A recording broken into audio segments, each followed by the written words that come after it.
Hi friends, আজকে আমরা চলে এসেছি হাওড়া উৎসব মেলায়। এই মেলাতে কত কিছু পাওয়া যায়। এটা হচ্ছে গেটের মুখ। এবার আমরা চলে এসেছি টিকিট কাউন্টারের কাছে। টিকিট কাউন্টার দুটো হয়, এটা হচ্ছে সামনেরটায়।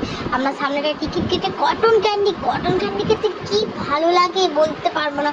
চলো, আমরা টিকিট কেটে নিয়েছি। এবার আমরা যাচ্ছি হাওড়া উৎসবের গেটের সামনে, যেখানে মহিলারা টিকিট চেক করবে, তবেই আমরা ঢুকতে পারবো। ঢোকার পর মেলায় কত লোক, কত কিছু, চোখ ধেড়ে যাচ্ছে। শাড়ি, কানের, চুড়িদার, নানা রকমের জিনিস পাওয়া যাচ্ছে। কোনটা নেবো না কিছু বুঝতে পারছি না। কুর্তি দেখলে মনটা জাস্ট মনে হয় আরেকটা কুর্তি নিয়ে নিই। চলো, আমরা কানের নানা রকম ডিজাইন দেখে নিচ্ছি। কোনটা কি নেব না কিছুই বুঝে পাচ্ছি না। আমি তো জাস্ট ভিডিও করতেই থাকছি।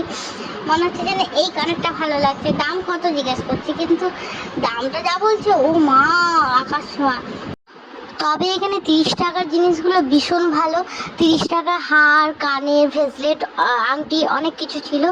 তো আমি এর মধ্যে কিছু কানের কিনেছি। তোমরা যদি দেখতে চাও অবশ্যই আমাকে কমেন্টে বলবে। আর তার সবথেকে বড় কথা, আমার এই চ্যানেলটা সাবস্ক্রাইব করে দিও, যাতে তোমাদের কাছে আরও নিত্য নতুন ভিডিও আনতে পারি।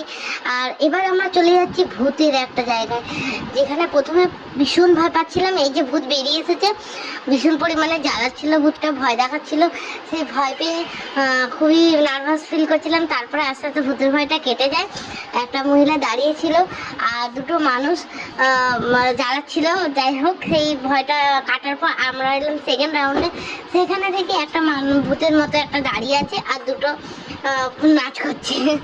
প্রথম দিকে ভয় পেলো, আর ভয় পাইনি, খুবই ভালো লাগছিল। তোমরা যদি যাও অবশ্যই ঢুকে দেখবে। এই ভূতের সিনটা দারুণ লাগবে, খুবই মজা পাবে তোমরা এটা দেখার পর। আমার মেয়ে তো খুবই আনন্দ পেয়েছে। যাক, এরকম করতে করতে অনেকটা রাত হয়ে গেল। আমরা যখন বেরিয়েছি মেলা প্রায় বন্ধ। এবার অন্ধকার করে দিয়েছে সব জায়গা, যেখানে আমরা অনেক কিছু ঘুরতে পেলাম না। আজকের মতো bye bye, tata, good night.